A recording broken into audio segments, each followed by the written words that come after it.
మనో వాళ్ళ అమ్మ దగ్గరికి వచ్చి ఇప్పటికైనా చెప్పమ్మా నా తండ్రి ఎవరు అని చెప్పేసి అయితే అడుగుతూ ఉంటాడు. ఆ మాటలు వినగానే అక్కడ ఉన్న వాళ్ళ అమ్మ అయితే ఏం చెప్పాలో తెలియక అలా నించొని ఉండిపోతుంది. ఇంతలో అక్కడ ఉన్న మనో మాత్రం ఇప్పటికైనా చెప్తావా లేదా అమ్మా నా తండ్రి ఎవరో చెప్పు, నాకు తెలుసుకోవాలని ఉంది, నాకు తెలుసుకోవాలని ఉండదా, నీకు తెలీదా చెప్పు, నువ్వు నా తండ్రి ఎవరో చెప్తావా లేదా అని చెప్పేసి అయితే అడుగుతూ ఉంటాడు. ఆ మాటలు వినగానే అక్కడ ఉన్న వాళ్ళ అమ్మ మాత్రం ఏమీ మాట్లాడకుండా సైలెంట్గా అయితే ఉండిపోతుంది.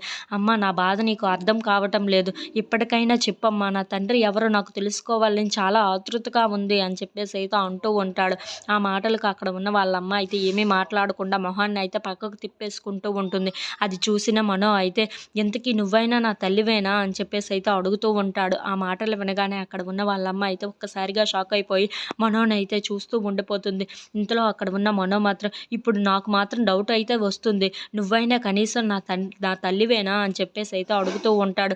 ఆ ఇంటి నుండి వచ్చేయమన్నావు, వాళ్ళకి దూరంగా ఉండమన్నావు, అలాగే చేశాను కదా, ఇప్పుడు నా తండ్రి ఎవరో నాకు చెప్పడానికి నీకేంటి ప్రాబ్లమో నాకు అర్థం కావటం లేదు, నా తండ్రి ఎవరో నాకు తెలుసుకోవాలని చాలా ఆతృతగా ఉంది, నా తండ్రి ఎవరో నాకు చెప్పు అని చెప్పేసి అయితే అంటూ ఉంటాడు. అయినా సరే నువ్వు నా తల్లివా కాదా, నువ్వు ఆ విషయమైనా చెప్పు, ఇంతకీ నా తల్లివేనా, నా తల్లివి అయితే నా నా బాధను అర్థం చేసుకొని నా ప్రేమను అర్థం చేసుకొని నువ్వు ఆ విషయం చెప్పి ఉండేదానివి అని చెప్పేసి అయితే అంటూ ఉంటాడు. ఆ మాటలు వినగానే అక్కడ ఉన్న వాళ్ళ అమ్మ అయితే నా తల్లి ప్రేమ నీకు అర్థం కావటం లేదురా అని చెప్పేసి అయితే అంటూ ఉంటుంది. If you like this please like, share and subscribe friends.